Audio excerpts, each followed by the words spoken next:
The Tangzu Warner. Overall build quality, I do like being able to see the driver there. That's kind of neat. I like the metal nozzle. What I don't like is that it's one of those janky two pins, not like a regular two pin. So I can't just swap this with whatever I have laying around the house. I have to use one of those janky two pins, and I hate this cable. I hate this cable. The ear hooks are thick and chunky. It pulls the IM right out of my ear. Makes it a miserable experience to wear. Yeah, it's a little bit tangly, as you can see here. Oh my gosh. No chin cinch, which that's a bummer. And right angle connector, which I also don't like. So cable, huge fail. I cannot stand this cable at all. It looks nice. It looks great. Aesthetically, it matches the IM. Looks nice. I don't give a crap. I don't give a crap about the aesthetics of a cable, like if it's not functional. The 7Hz Zero cable, it is not aesthetically pleasing. It looks like trash, but it's functional. It has a working chin cinch. The ear hooks don't pull the IM out of my ear. Build wise, I think the 7Hz Zero is better. Just overall, I think it's better. Sound wise though, that's another story. So let's talk about sound. Bass. There's not a ton of it, but there's more than the Zero. It's just yeah, it's I prefer a little bit more bass in my replay, that's all. Nice glide into the mids. Upper mids and treble. It's a little bit forward.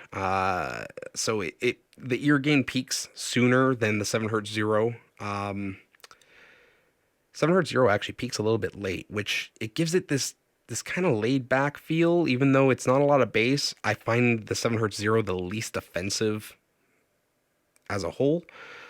But yeah, when it comes to upper treble, I think that the Warner has a pretty decent upper treble. I don't mind how that's done. It's just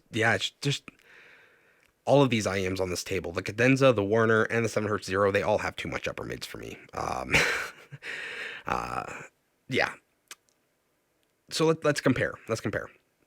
Build wise, I already said I prefer the 7Hz Zero over the Warner, mostly because of functionality. That being said, if you were to swap the cable on this, that puts the price of this IM closer to the Cadenza, because stock configuration, these two are the same price, or pretty dang close. Sound wise, I prefer the Warner, mostly because of the bass. Build wise, I prefer the Zero. That being said, I would say buy the Zero, not the Warner, because you can always EQ in bass. You can't EQ in a cable swap.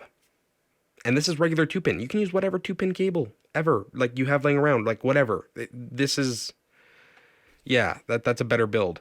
Although the aesthetics of this is really nice, and I can appreciate that. The aesthetics, beautiful. Sound-wise, I prefer the sound of this over the Zero. Only because of the bass. And the forwardness in the upper mids, it does kind of give guitar this bitey tone, which I find enjoyable for a lot of tracks. So yeah, I do like the sound of the Warner. But if you were to upgrade the cable, yeah, compare it to the Cadenza, say yeah, if you throw like a whatever dollar cable on this to make it the same price as the Cadenza, what one would I prefer then? And I prefer the upper treble of the Warner, but I prefer the bass of the Cadenza. And I think I prefer, like, I enjoy that forwardness sometimes, and that's a fun experience for me. So there's that, but I think the Cadenza has a bit more, balanced tonality. Aside from the upper treble, I think in the upper treble there's something kind of strange going on there. Yeah, but like, I would rather listen to the Cadenza than the Warner or the Zero, mostly because of the bass. I actually really enjoy the bass on the Cadenza. The bass on the Cadenza, solid. It is actually a decent quality bass. I have no complaints about that, and that's why I would lean this IEM. Build wise too, actually. Though this like cable, it's not my favorite cable in the world because the chin cinch is a little janky. Like, it's like this rubbery, super grippy, hard to move, but it's functional. It's functional, and that's all I care about. And the cable is like a little bit less tangly. It has that like tight weave thing going on. It has like a metal jack. Like, I think this cable is by far superior to these other cables here. And I do dig the look of this too.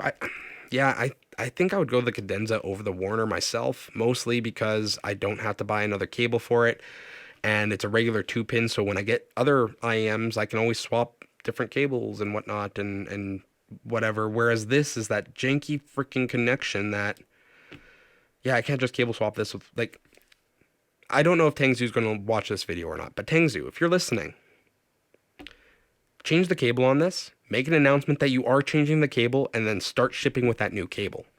If you do that, this thing is really quite good for the price. Really quite good for the price. That cable, though, like that essentially adds a tax onto the consumer. The consumer has to buy a new cable to make this an enjoyable wearing experience, which then puts it at a higher price bracket than it's actually marketed as, which then makes it harder because then you're comparing yourself to IEMs that have a little bit more something going on with it. So yeah, do I recommend this set? I mean, for the price, yeah, sure. It sounds fun for the price. And I don't know how many IEMs under $30 have that kind of forwardness there, where it's like the ear gain's kind of a little bit sooner, which is quite enjoyable for some music. And I did mention that before. Not enjoyable for all music, but for some music. And I do find that fatiguing over time too. I should mention that. Though I enjoy that representation, it is fatiguing to me. All of these are fatiguing to me.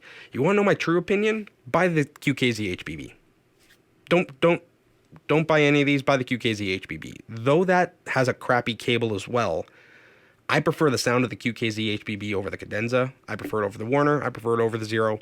I prefer it over just about anything I've tried under $70. So that I don't have it here on me on this table because it's actually on a true wireless adapter upstairs because I use it. I actually use that IEM. I don't use any of these. These are all going to sit on my table over here for comparisons, and that's it. I'm not going to listen to these. I don't crave these. I crave the QKZ HBB. That is a fun set for me, and that is my budget pick. To this day, that is my budget pick. So, yeah. Warner, great IEM if that's what you're looking for. But if your preferences align more with mine, I would say get the QKZ HBB instead. Much better for me. Maybe not for you, but for me. That's my flavor. So, yeah. If you like the video, like, comment, subscribe. Until next time.